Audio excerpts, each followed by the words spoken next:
Yo les voy a hablar sobre la formación de las extremidades. Es importante saber que dentro de las extremidades inferiores, pero además la cintura escapular y la cintura pélvica también forma parte de las extremidades. El desarrollo de las extremidades inicia a la cuarta semana, donde se observan las yemas de las extremidades como pequeñas evaginaciones de la pared ventrolateral del cuerpo. Primero aparecen las extremidades superiores y posteriormente 1 o 2 días después lo hacen las extremidades inferiores. Las yemas tienen en su núcleo células mesenquimatosas que provienen de la capa mesodérmica parietal. Esto va a formar los huesos y el tejido conectivo, y en la parte superficial lo va a recubrir ectodermo.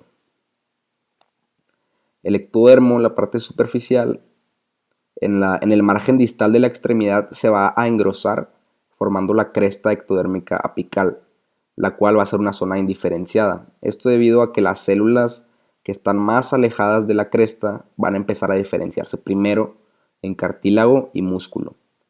Entonces se puede decir que el desarrollo de las extremidades se lleva a cabo de la parte proximal a la parte distal. Y va a haber 3 componentes de crecimiento, el cual el primer componente va a ser el estilópodo, porque va a ir formándose por etapas. La primera es el estilópodo, que va a formar el húmero y el fémur. Después el zeugópodo, que forma el radio y el cúbito, y la tibia y el peroné. Y el autópodo, que forma el carpo y metacarpo, y el tarso y metatarso. En la semana 6, la parte terminal de las yemas se van a aplanar formando placas en las manos y en los pies, que se van a separar del segmento proximal también mediante una constricción circular, que es esta que podemos ver aquí, que pues va a darle una característica muy esencial para las extremidades. Y más adelante se va a formar una segunda constricción que va a formar las partes principales de las extremidades, que serían estas constricciones. Bueno, los dedos de las manos y los dedos de los pies se forman por muerte celular o apoptosis en la cresta ectodérmica apical. De este modo, aquí podemos ver que va a suceder la apoptosis, y se van a crear 4 surcos llamados radios, y van a quedar 5 segmentos del ectodermo de la cresta que son los que van a continuar creciendo. Al mismo tiempo que se está estableciendo esta forma externa, el mesénquima de las yemas se va a estar diferenciando en condrocitos, y para la sexta semana, que es esta imagen que tenemos aquí al inicio, se van a formar los primeros modelos de cartílago hialino que van a presagiar los huesos de las extremidades. Y ya para el final de la semana 6 hasta la semana 8, pues estos modelos solamente se van a ir diferenciando aún más.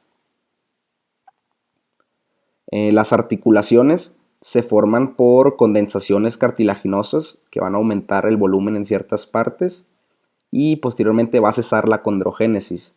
Entonces de esta forma van a quedar un espacio llamado interzona entre los huesos donde no va a haber cartílago. Y además, una vez que cesa la condrogénesis, va a haber muerte celular, o también llamada apoptosis, en algunos lugares, dando lugar a las cavidades articulares. Bueno, en primer lugar tenemos en este proceso de osificación, tenemos las células mesenquimatosas que empiezan a condensarse y a diferenciarse en condrocitos que van a formar el molde cartilaginoso del hueso en primer lugar. Y la osificación del hueso de las extremidades es muy importante saber que se le llama osificación endocondral porque se da a partir de un molde de cartílago. Y esta inicia en la semana 12, cuando vasos sanguíneos invaden el centro del molde y llevan osteoblastos. De esta forma se va a crear el centro de osificación primario en el centro de la diáfisis. Y la osificación va a avanzar hacia los extremos hasta el nacimiento. En el nacimiento la diáfisis va a estar totalmente osificada, como vemos aquí, y la epífisis va a ser aún de cartílago. Después, más adelante, después del nacimiento, otros vasos sanguíneos van a invadir la epífisis y van a crear centros de osificación secundarios. Y entonces pues se va a osificar también las partes de los extremos del hueso. Y va a quedar una placa de cartílago entre los dos centros de osificación al que se le va a llamar placa epifisiaria, que es esta que podemos ver aquí, que va a quedar después de que se osifica los dos centros. Y esta tiene una función muy importante, la placa epifisiaria tiene una función muy importante durante la infancia y durante la vida pues, de un joven, ya que va a intervenir en el alargamiento de los huesos. Y cuando alcanza la longitud total, estas placas van a desaparecer y la epífisis se va a unir con la diáfisis. Por último, sobre las articulaciones sinoviales, estas se van a formar por condensaciones mesenquimatosas que en lugar de formarse en cartílago van a diferenciarse en tejido fibroso denso, al que se le va a llamar interzona. Y posteriormente este tejido va a formar el cartílago articular de las membranas sinoviales, de los meniscos, de los ligamentos dentro de la cápsula articular. Y la cápsula articular también se origina por células mesenquimatosas que van a rodear esta región de la interzona.